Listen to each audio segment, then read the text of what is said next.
Hello students. Last time I have told you some reactions like combination reaction, displacement, double displacement we have done. Now today we will do reactions which indicate the heat changes. There are two reactions which indicate the heat changes. First one is exothermic reaction and the second is endothermic. Now what is exothermic and what is endothermic reaction?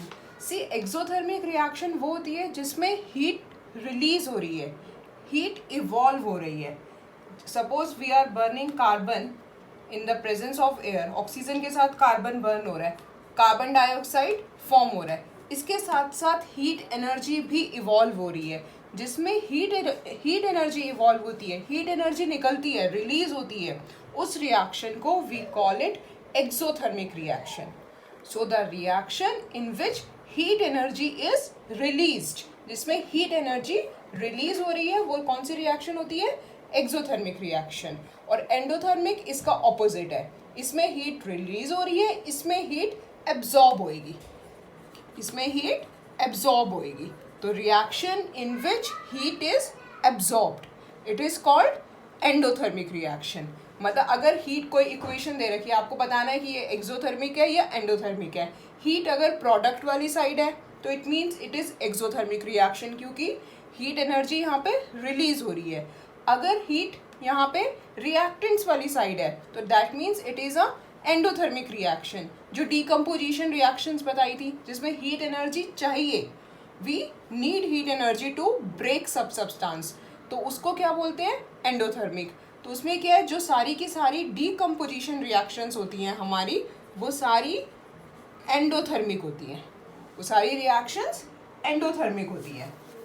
Endothermic का एक example देते हैं. जैसे calcium carbonate है, इसको break करना है तो इसके लिए हमें हीट एनर्जी चाहिए, तो हम यहाँ पे लिखेंगे प्लस हीट, तो क्या बनेगा? कैल्शियम ऑक्साइड और कार्बन डाइऑक्साइड. तो इसमें हीट जो है वो हमने रिएक्टेंट्स वाली साइड लिखा, क्योंकि हीट एनर्जी हमें चाहिए इसको ब्रेक करने के लिए. तो this is a endothermic reaction. Decomposition तो है ही है और साथ में एंडोथर्मिक भी है.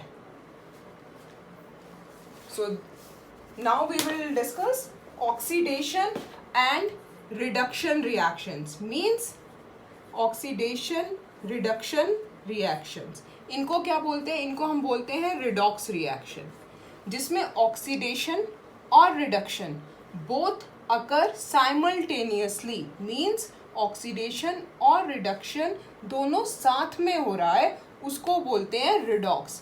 RED रिड रिडक्शन के लिए है और OX ऑक्सीडेशन के लिए है. तो जिसमें रिडक्शन और ऑक्सीडेशन दोनों चीज़ें हो रही हैं. तो chemical reactions in which reduction and oxidation takes place simultaneously, एक साथ हो रहा है, वो कौन सी रिएक्शंस होती हैं? Redox reactions. अब ऑक्सीडेशन क्या है, रिडक्शन क्या है? देखो ऑक्सीडेशन क्या है, ऑक्सीडेशन में आपको नेम से पता चल रहा है. ऑक्सीडेशन मीन्स इसमें एडिशन हो रहा है ऑक्सीजन का, ऑक्सीडेशन में एडिशन हो रहा है ऑक्सीजन का किसी भी सब्सटेंस में. तो जब ऑक्सीजन ऐड हो रहा है तो उसको बोलेंगे ऑक्सीडेशन.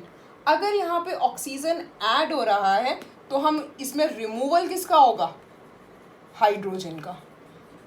तो अगर हाइड्रोजन रिमूव हो रहा है तो वो भी ऑक्सीडेशन है. और रिडक्शन रिएक्शन क्या हुई?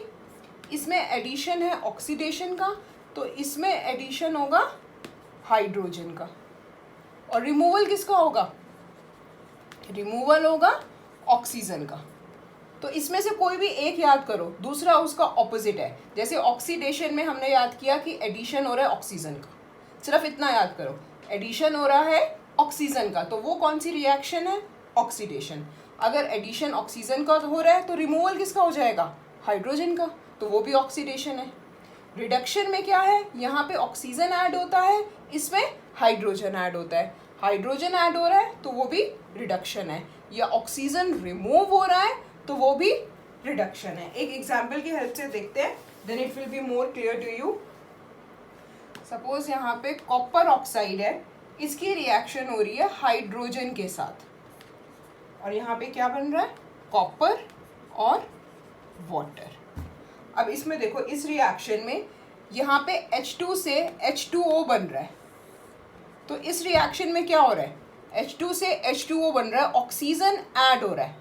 तो ये कौन सी रिएक्शन हुई जिसमें ऑक्सीजन ऐड होता है, ऑक्सीडेशन। ये कौन सी रिएक्शन हुई, ऑक्सीडेशन। ये ऑक्सीडेशन है, तो दूसरी वाली कौन सी हो जाएगी, रिडक्शन। अब you can see also copper oxide से कॉपर बन रहा है, ऑक्सीजन रिमूव हो रहा है, तो रिमूवल ऑफ ऑक्सीजन कहाँ पे है, रिडक्शन। तो ये कौन सी रिएक्शन हुई, रिडक्शन। तो इस सेम रिएक्शन में ऑक्सीडेशन भी हो रहा है और रिडक्शन भी हो रहा है, तो ये कौन सी रिएक्शन हुई पूरी, we call it as redox reaction. क्या बोलते हैं इसको, रिडॉक्स रिएक्शन। तो एक तो क्वेश्चन ये आता है कि कोई भी रिएक्शन दे रखी होगी, बताना होगा कि ऑक्सीडेशन किस में हो रहा है और रिडक्शन कहाँ पे हो रहा है। सेकेंड थिंग जो एग्जाम में आती है वो ये आती है कि कौन सा सब्सटेंस ऑक्सीडाइज हो रहा है और कौन सा सब्सटेंस रिड्यूस हो रहा है। अब कौन सा सब्सटेंस ऑक्सीडाइज हो रहा है, या ऑक्सीडाइजिंग एजेंट कौन सा है, या रिड्यूसिंग एजेंट कौन सा है। अब देखो इसमें जो सब्सटेंस ऑक्सीजन देता है, which gives oxygen, the substance which gives oxygen, उसको बोलते हैं ऑक्सीडाइजिंग एजेंट। अब जैसे इस रिएक्शन में ऑक्सीजन किसने दे दिया अपना, यहाँ पे कॉपर ऑक्साइड था, इसने अपना ऑक्सीजन दे दिया, इसने अपना ऑक्सीजन दे दिया, तो ये कॉपर ऑक्साइड क्या है, which gives oxygen, that is a oxidizing agent. तो कॉपर ऑक्साइड क्या है, oxidizing agent, okay, which gives oxygen. तो copper oxide is the oxidizing agent. अब कॉपर ऑक्साइड ऑक्सीडाइजिंग एजेंट है, तो ये H2 क्या हो गया, हाइड्रोजन क्या हुआ, it is a reducing agent. ये क्या है, रिड्यूसिंग एजेंट। अब एक चीज और, ऑक्सीडाइजिंग एजेंट, रिड्यूसिंग एजेंट तो समझ में आ गया। अब सब्सटेंस ऑक्सीडाइज कौन सा है और सब्सटेंस रिड्यूस्ड कौन सा है। सब्सटेंस जो रिड्यूसिंग एजेंट होता है, it is for every reaction, her reaction में जो रिड्यूसिंग एजेंट है वही सेम सब्सटेंस ऑक्सीडाइज्ड है। रिड्यूसिंग एजेंट कौन सा है, सब्सटेंस ऑक्सीडाइज्ड। तो इसमें रिड्यूसिंग एजेंट कौन सा है, H2, तो सब्सटेंस ऑक्सीडाइज्ड भी कौन सा हो जाएगा, H2। और जो ऑक्सीडाइजिंग एजेंट होता है वो क्या होता है, वो होता है सब्सटेंस रिड्यूस्ड। वो क्या होता है, सब्सटेंस रिड्यूस्ड। तो इसमें ऑक्सीडाइजिंग एजेंट कौन सा है, कॉपर ऑक्साइड, तो सब्सटेंस रिड्यूस्ड कौन सा हो जाएगा, कॉपर ऑक्साइड। तो इसमें से भी you have to learn only one thing. जैसे हमने ऑक्सीडाइजिंग एजेंट याद किया कि जो सब्सटेंस अपना ऑक्सीजन दे देता है, बस। इसमें से अपना ऑक्सीजन किसने दिया, CuO ने दिया या H2 ने दिया, CuO ने दिया अपना ऑक्सीजन, क्योंकि CuO से ये Cu बन गया, तो अपना ऑक्सीजन इसने दे दिया, तो ये ऑक्सीडाइजिंग एजेंट है। ये ऑक्सीडाइजिंग एजेंट है तो दूसरे वाला रिड्यूसिंग है। ये ऑक्सीडाइजिंग एजेंट है तो ये सब्सटेंस रिड्यूस्ड है। ये रिड्यूसिंग एजेंट है तो ये सब्सटेंस ऑक्सीडाइज्ड है। थोड़ा सा कंफ्यूजिंग है, बट एक बार इसको रीड करोगे, अच्छे से समझोगे, then it will be clear to you. So ये रिएक्शन कौन सी थी, रिडॉक्स रिएक्शन। कौन सी रिएक्शन थी ये, redox reaction. Now we will do redox reaction. Clear होगी सबको। अब हम करेंगे effects of oxidation reactions in everyday life. हमारी लाइफ में ऑक्सीडेशन रिएक्शन के क्या इफेक्ट है। जैसे आपने सबने सुना होगा, कोरोजन वर्ड सुना है, या रस्टिंग। रस्टिंग मीन्स जंग लगना। जैसे आयरन आर्टिकल्स होते हैं, आयरन की जो चीज़ें होती हैं, लोहे की जो चीज़ें होती हैं, उनको जंग लग जाता है, ठीक है, रस्टिंग हो जाती है। तो उसमें क्या होता है, हम कहते हैं कि इस लोहे की चीज़ को जंग लग गया या ये खराब हो गई। उसमें क्या होता है, आपने देखा होगा, आयरन की लेयर के ऊपर, आयरन के सब्सटेंस के ऊपर एक ब्राउन कलर की लेयर जम जाती है। ब्राउन कलर का एक पाउडरी सा सब्सटेंस आ जाता है। जब वो कुछ टाइम के लिए हम उसको ऐसे खुला छोड़ दें, एयर में छोड़ दें, तो उसमें क्या होता है, एक ब्राउन कलर के पाउडरी सा सब्सटेंस आ जाता है। उसको हम बोलते हैं रस्ट, जंग लग।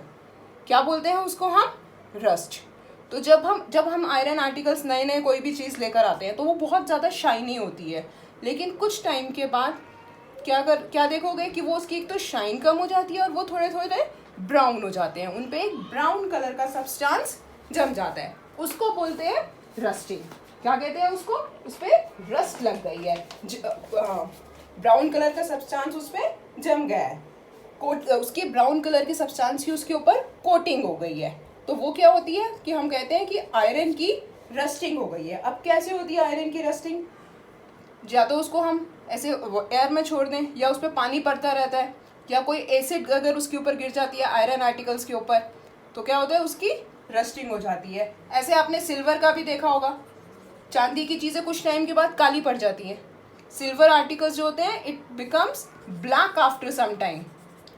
उसके क्या होता है तब हम बोलते हैं कि सिल्वर मेटल जो था वो कोरोड हो गया है, सिल्वर की कोरोजन हो गई है, ठीक है। या कॉपर की जो चीज़ें होती हैं वो क्या होती है कुछ टाइम के बाद इट टर्न्स ग्रीन कलर की हो जाते हैं, जैसे आयरन की ब्राउन कलर की हो जाती है, सिल्वर की ब्लैक और कॉपर की ग्रीन कलर की हो जाते हैं। तो वी से कि जो ये सब्सटेंसेस हैं ये कोरोड हो गए हैं, इनकी कोरोजन हो गई है। तो कोरोजन है क्या? कोरोजन जो होता है it is eaten away of the metals को जैसे बोलते हैं हम खा लिया जाता है। कैसे? बाय द एक्शन ऑफ क्या क्या होता है उसके ऊपर, एयर पड़ रही है, हवा लग रही है उसको, वाटर है, या कोई एसिड गिर गया उसके ऊपर। तो इन तीनों चारों चीज़ों से जब जो ये सिल्वर आर्टिकल्स या कॉपर आर्टिकल्स या आयरन के जो आर्टिकल्स हैं ये क्या होते हैं, ये कोरोड हो जाते हैं, इनकी कोरोजन हो जाती है, तो उसको बोलते हैं कोरोजन। अब हम कोरोजन को कैसे प्रिवेंट कर सकते हैं, कैसे हम बचा सकते हैं कि कोई भी मेटल जो है वो कोरोड ना हो? हम आयरन आर्टिकल्स क्या करते हैं, उनको हम पेंट कर देते हैं। क्या करते हैं? We use to paint the articles. क्यों करते हैं हम उसको पेंट? ताकि उसमें कोरोजन ना हो, to prevent it from corrosion, ताकि उसको जंग ना लगे। या क्या करते हैं उसके ऊपर जिंक की लेयर चढ़ा देते हैं। क्या करते हैं उसके ऊपर जिंक की लेयर चढ़ा देते हैं, उस प्रोसेस को बोलते हैं गैल्वेनाइजेशन। जिंक की उसके ऊपर कोटिंग कर देते हैं, उसको बोलते हैं गैल्वेनाइजेशन। तो ये सब चीज़ें करते हैं to prevent it from corrosion, ताकि वो कोरोड ना हो। या क्या करते हैं, आयरन में हम कोई और मेटल मिक्स कर देंगे, उसका एलॉय बना देंगे, उसमें ब्रॉन्ज मिक्स कर दिया, कोई और मेटल मिक्स कर दिया, तो उसका हम एलॉय बना देते हैं कि मेटल को हम मेटल के साथ भी मिक्स कर सकते हैं, एक मेटल को हम एक नॉन मेटल के साथ भी मिक्स कर सकते हैं। तो मेनली हमने कुछ और मिक्स कर दिया और उसका एलॉय बना दिया। क्यों बनाते हैं एलॉय? ताकि उसकी कोरोजन ना हो। तो there are various things which we do to prevent it from corrosion, ताकि उसको जंग ना लगे। पेंट कर देते हैं, जिंक की कोटिंग कर देते हैं, एलॉय बना देते हैं, ठीक है। क्यों करते हैं सब कुछ? कॉपर की भी करते हैं। तो ये सब चीज़ें उसकी ताकि कोरोजन ना हो। Now the last topic of this chapter it is rancidity. अब रेंसिडिटी क्या होता है, एक एग्जाम्पल से समझाती हूँ। जैसे हम कई बार खाने के लिए चिप्स का पैकेट लेकर आते हैं, जब चिप्स का पैकेट लेकर आते हैं बहुत क्रिस्पी होते हैं चिप्स, कुछ टाइम के बाद उस पैकेट को ऐसे ही ओपन छोड़ दो वहीं पर ही एयर में ही, तो क्या होगा, आफ्टर सम टाइम जो उन चिप्स का टेस्ट है वो चेंज हो जाएगा, उसकी स्मेल भी चेंज हो जाती है। कैसे कहते हैं कि हम ये जनरली जैसे हम क्या कहते हैं, सील गए हैं, क्रिस्पी जो है, क्रिस्पीनेस जो है वो उसकी ख़त्म हो गई है, तो उनका टेस्ट चेंज हो गया है, उनका कलर भी कई बार चेंज हो जाता है, तो वो क्या होते हैं, रैंसिड हो जाते हैं। क्या होते हैं वो? रैंसिड हो जाते हैं। क्यों होते हैं? क्योंकि उसमें भी ऑक्सीडेशन हो गया है, क्योंकि उसमें भी ऑक्सीडेशन हो गया है। तो जो भी चिप्स एक एग्जाम्पल था, तो मतलब जिस भी खाने की चीज़ों में फैट है या ऑयल से जो बनी है, उन चीज़ों का अगर टेस्ट, कलर, स्मेल, ये सब चीज़ें चेंज हो जाती हैं ड्यू टू द ऑक्सीडेशन, उसको हम बोलते हैं रैंसिडिटी। क्या बोलते हैं उस प्रोसेस को हम? रैंसिडिटी, ठीक है। तो हम रैंसिडिटी ना हो उसको प्रिवेंट करने के लिए हिंदी में इसको बोलते हैं विकृत गंधिता, मतलब उसकी गंध चेंज हो गई, विकृत हो गई। रैंसिडिटी को हिंदी में क्या बोलते हैं? विकृत गंधिता, ठीक है। तो अब हम इसको कैसे प्रिवेंट कर सकते हैं ताकि वो खराब ना हो? जनरली जो चिप्स के पैकेट्स होते हैं इसके अंदर नाइट्रोजन गैस होती है। तो देखा है ना, चिप्स का पैकेट एकदम पूरा फूला हुआ होता है, कौन सी गैस होती है उसके अंदर? नाइट्रोजन गैस क्यों होती है? ताकि वो खराब ना हो, रैंसिड ना हो। या फिर हम क्या करते हैं, अगर हमने चिप्स का पैकेट ओपन कर दिया उसको हम एयर टाइट कंटेनर में डाल देते हैं, ठीक है, एयर टाइट कंटेनर में डाल देते हैं, मतलब देखा ना टपरवेयर के बर्तनों में रखते हैं तो ताकि उसमें हवा ना लगे। तो इसलिए ये सब चीज़ें इसलिए करते हैं कि वो खराब ना हो, रैंसिड ना हो। या फिर हम क्या करते हैं, उसमें एंटीऑक्सीडेंट्स ऐड कर देते हैं। तो these all things we do to prevent it from rancidity, ताकि वो रैंसिड ना हो। तो this was your first chapter.